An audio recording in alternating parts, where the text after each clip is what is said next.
Alors, que se passe-t-il quand le char le plus produit et le plus détruit de la Seconde Guerre mondiale reçoit un impact? Rien de bon pour son équipage, c'est certain. Ses membres avaient des chances bien plus élevées de ne pas sortir du char à temps avant qu'il ne s'embrase. Et aujourd'hui, on va parler de ça, ainsi que de quelques détails moins connus sur le 34 qui méritent vraiment d'être racontés. Remontons aux toutes premières étapes de ce char qui allait définir la guerre des blindés. On pourrait dire que tout commença quand Staline prit le pouvoir en Union soviétique et interrogeait ses généraux sur la meilleure tactique pour éviter à l'Union de perdre une guerre aussi catastrophiquement. La réponse qui lui plut le plus fut la doctrine de la guerre d'anéantissement et de la bataille en profondeur, qui, en termes simples, consiste à imaginer qu'une armée massive et technologiquement avancée submergerait l'ennemi rapidement et de façon décisive, sans lui laisser le temps de réagir. Staline lança donc un vaste programme d'industrialisation pour armer son armée sous-équipée qu'il était encore après ça. On peut imaginer à quel point elle l'était avant. Le problème avec les chars, cependant, c'était qu'il manquait totalement de la technologie et des usines pour en fabriquer. Ils disposaient de quelques chars britanniques Vickers qu'ils avaient achetés, et d'une licence pour le char américain Walter Christie, mais ceux-ci n'entrèrent jamais en production. Ils essayèrent donc d'exploiter l'idée Vickers pour créer le D-26, tandis que le design américain Christie donna naissance à la série BT de chars légers rapides. Ils en produisirent alors en quantité extravagante. Mais avec tous les signes annonçant un nouveau conflit mondial, ils savaient que ces chars légers au blindage de papier ne suffiraient pas. Cela fut confirmé lors de la bataille du lac Kazan en 1938, quand ces chars furent neutralisés de toutes parts par les Japonais. Et quand l'opération Barbarossa débuta quelques années plus tard, ces chars légers seraient tout simplement décimés par les Allemands. Pendant ce temps, de nouveaux projets étaient déjà en cours, mais le reste du monde n'en savait presque rien. Les Allemands avaient entendu parler du Kaven et savaient que, bien qu'invulnérable aux premiers canons anti-chars allemands, il existait en trop petit nombre pour poser problème. Mais ils ne savaient absolument rien du 34. Même avant la guerre, le 34 prenait lentement forme à travers tâtonnements et essais. Mikhail Kochkine défendait un concept alors peu orthodoxe quand on lui confia la création de l'A-20, censée être la version modernisée de la série BT. Convaincu que cette voie ne menait nulle part, il proposa une idée meilleure malgré l'accueil tiède qu'elle reçut d'abord. C'était l'A-32, avec un canon de 76 mm au lieu du 45 mm, un meilleur blindage et une suspension améliorée. Il finit par convaincre les hauts responsables après que l'engin se fut distingué lors des essais. On le rebaptisa et le 34 était né. Les Soviétiques, comme les Américains avec leur Sherman, voulaient une plateforme fiable et facilement produisible, suffisamment efficace et fabriquée en si grand nombre qu'elle compenserait toutes ses lacunes. Ce concept fut jugé suffisamment satisfaisant et passa rapidement en production, les améliorations devant venir en cours de route. Pour les chars des années 1930, un blindage incliné à 60 degrés et un canon de 76 mm à haute vélocité étaient assez révolutionnaires. Mais le premier défaut fut immédiatement identifié. La conception de la tourelle était héritée de plans antérieurs qui supposaient un canon plus petit. Les premiers 34 utilisaient une tourelle biplace initialement conçue pour une arme de 45 mm.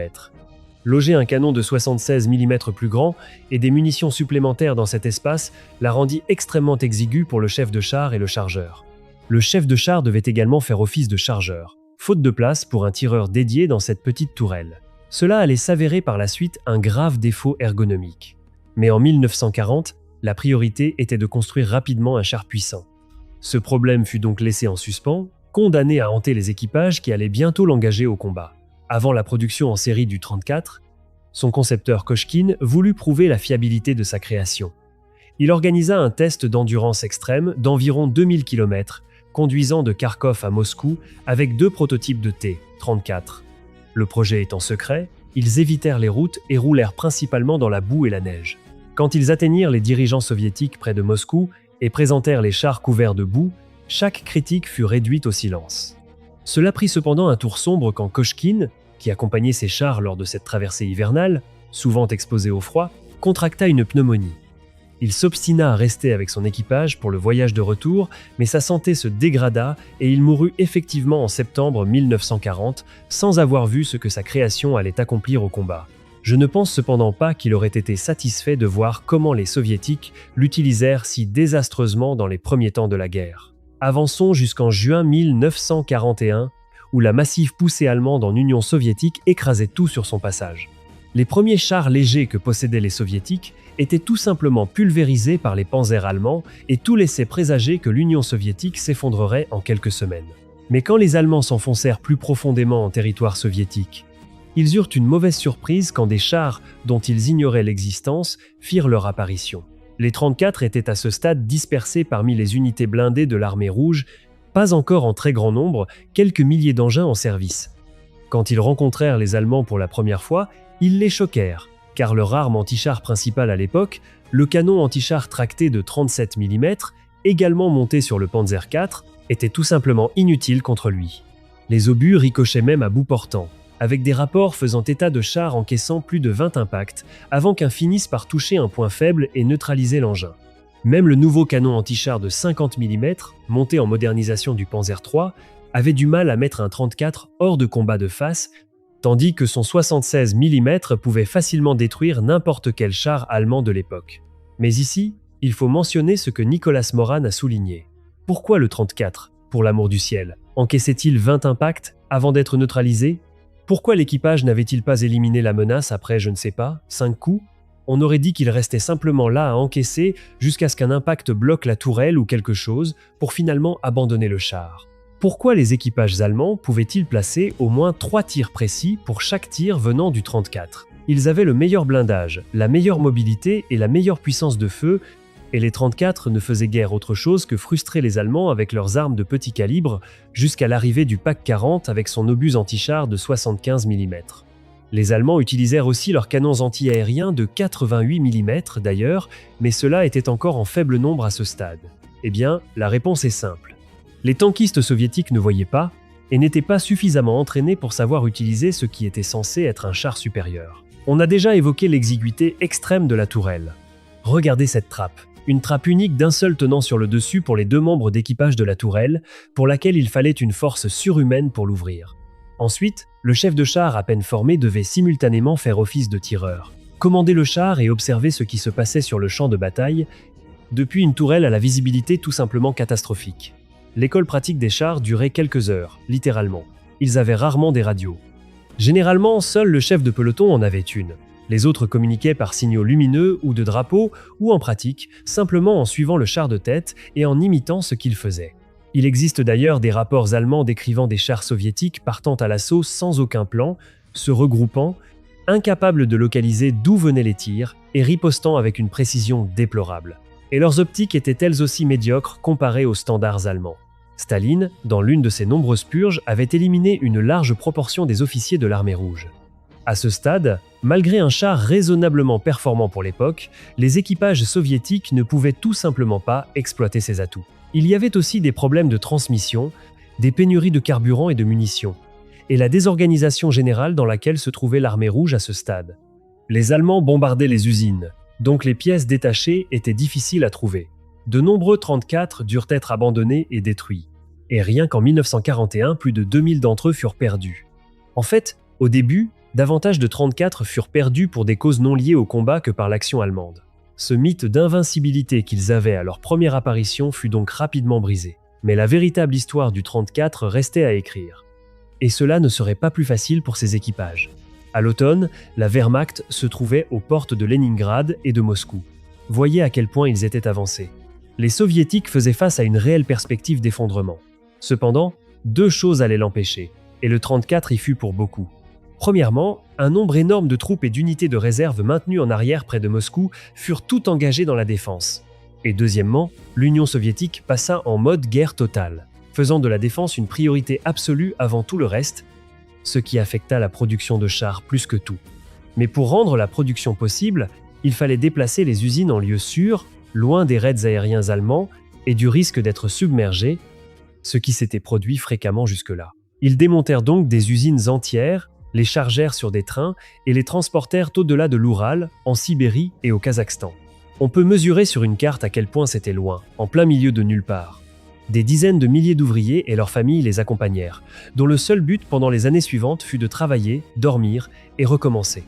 24 heures sur 24, pendant plusieurs années, chars et matériel de guerre étaient produits, sortis des chaînes, chargés sur des trains et envoyés aux unités de première ligne. Cela eut pour conséquence que pendant plus d'un mois, le temps que les usines soient déplacées, la production de chars s'arrêta complètement. Et quand elle reprit, les usines durent se coordonner pour s'assurer que les 3 principales lignes de production du 34 faisaient toutes la même chose de la même façon. Cela laissa des traces sur le champ de bataille.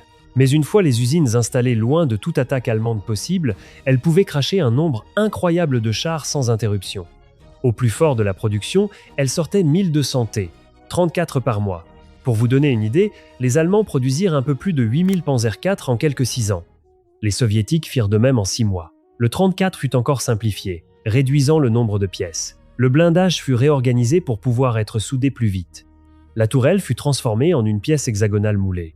Et tout ce qui n'était pas nécessaire pour conduire, tirer et protéger fut supprimé. Comme le rembourrage du siège du conducteur, il sera de toute façon dans un épais manteau d'hiver où le mettra sous ses fesses en été. Ainsi, à travers son évolution en temps de guerre, le 34 se retrouva avec environ 2 fois l'épaisseur de son blindage initial, le double de la puissance de pénétration, et simultanément avec un coût de production réduit d'environ 40%. C'est peu, être répété jusqu'à l'usure dans les documentaires, mais cette facilité de production et ces chiffres furent une chose assez importante quand on voit comment la guerre fut réellement menée. À mesure que davantage de chars étaient poussés vers le front, les tactiques et l'entraînement commencèrent enfin à s'améliorer. Les charges aveugles sans appui d'artillerie ni reconnaissance furent abandonnées, et les blindés commencèrent enfin à être utilisés comme il se devait. Les Soviétiques allaient devenir des maîtres de la contre-attaque et de l'écrasement des positions allemandes par la masse et la vitesse brute. En premier venait une lourde préparation d'artillerie, et immédiatement après sa levée, une charge combinée de chars et d'infanterie. Les pertes restèrent élevées, mais ces assauts insufflaient la terreur dans les rangs allemands. Les radios, qui avaient été un luxe, furent également standardisées, bien qu'encore rudimentaires selon les standards occidentaux, mais au moins meilleurs qu'avant. Concernant la résistance aux impacts, le 34 présentait plusieurs problèmes pour ses équipages. Commençons par le blindage. L'acier soviétique était certes solide, mais pour cette raison même, cassant. Des impacts sans pénétration pouvaient donc provoquer de l'écaillage, soit des morceaux de blindage se détachant de l'intérieur lors d'un impact extérieur, se transformant en éclats qui finissaient dans le visage de l'équipage. Mais comme vous aviez toutes les chances d'être touché par l'un des canons anti-chars allemands à haute vélocité, l'écaillage n'était en fait qu'un problème mineur. Les canons allemands, du PaK 40, le canon anti-char tracté de 75 mm, également modifiés et montés sur les Panzer IV, et les canons d'assaut, et tout ce qui était au-dessus, étaient tous bien capables de traverser n'importe quel char allié, même à longue portée. Ils utilisaient également une charge explosive à l'intérieur, contrairement aux obus pleins alliés. Ainsi, en plus d'un noyau perforant se frayant un chemin à travers votre char, il explosait également à l'intérieur. Ce qui nous amène à la question suivante, les munitions. Et la plus grande crainte de tout tankiste, le feu. Les obus du canon principal étaient stockés dans des râteliers le long des parois de la coque, dans des espaces sous le plancher et quelques obus prêts à l'emploi dans la tourelle. Il n'y avait pas de stockage standardisé comme dans le Sherman ultérieur pour réduire le risque d'enflammer les munitions après un impact. Pour aggraver les choses, les munitions soviétiques prenaient feu bien plus facilement pour une raison ou une autre. Quand les combats se déplacèrent vers des engagements plus urbains, la plus grande menace devint le Panzerfaust. De courte portée et assez imprécis. Mais dès lors qu'il touchait le char, le jet de charge creuse fondait à travers le blindage et projetait l'intérieur du char. Imaginez du métal en fusion rouge aspergé partout autour de vous. Cela brûle à travers les vêtements et tout ce qu'il y a en dessous. Cela enflamme également les munitions instantanément. Et les Allemands fabriquèrent plus de 8 millions de Panzerfaust pendant la guerre. Ils étaient donc partout, en quantité massive. Dans les phases tardives de la guerre, les Panzerfaust étaient responsables d'environ 70% des chars détruits et ils tuaient proportionnellement plus de membres d'équipage par char détruit que les canons anti-chars en raison de leur mode de fonctionnement comme on vient de le décrire. Mais les équipages du 34 bénéficièrent au moins, au lieu d'une seule trappe super lourde d'un seul tenant sur la tourelle, de 2 trappes bien plus faciles à ouvrir en urgence. Le conducteur, cependant, assis de façon inconfortable derrière la plaque frontale inclinée, avait sa trappe à ouverture avant. En cas d'incendie du char, il passerait très probablement par la tourelle s'il le pouvait, car ouvrir puis sortir par cette trappe était tout sauf facile, même dans des conditions normales. Sans parler du fait qu'elle pouvait se bloquer après un impact. Tout cela contribua au fait que les tankistes soviétiques eurent un nombre bien plus élevé d'hommes tués par chars détruits. Dans le Sherman américain, pourtant présenté comme un cercueil roulant, on comptait en réalité environ un homme tué par char mis hors de combat. Les soviétiques en avaient 2, avec un équipage de 4 hommes, tandis que le Sherman en avait 5. Ils avaient donc en gros 50% de chances de s'en sortir. Et selon d'autres sources, ce chiffre pouvait descendre à 20%. Sans parler du malheureux tireur de mitrailleuses de coque dans les premiers 34, qui n'avait pas de trappe et ne pouvait voir que par un petit orifice à côté de sa mitrailleuse. Heureusement, ce poste fut supprimé dans les modèles ultérieurs. En parlant de modèles ultérieurs, il faut évidemment parler du 34-85. Les Allemands déployèrent leurs chars les plus lourds pour la première fois et en plus grand nombre sur le front de l'Est. Les Soviétiques furent les premiers à affronter le Tiger, le Panther, le Tiger II et des chasseurs de chars super lourds comme le Ferdinand et plus tard le Jacques de Panthère. Ils comprirent rapidement que le canon de 76 mm du 34 n'allait pas suffire longtemps. C'est pourquoi, en 1944, le 34-85 fut introduit, résolvant les principaux problèmes du modèle précédent, à savoir sa puissance de feu et sa tourelle biplace. La nouvelle tourelle accueillait un canon de 4,25 mm conçu à partir d'un canon anti-aérien soviétique, à l'image de ce que les Allemands avaient fait avec leur flak de 88 mm. Il offrait la haute vélocité initiale et la puissance de pénétration nécessaire pour les nouveaux mastodontes allemands.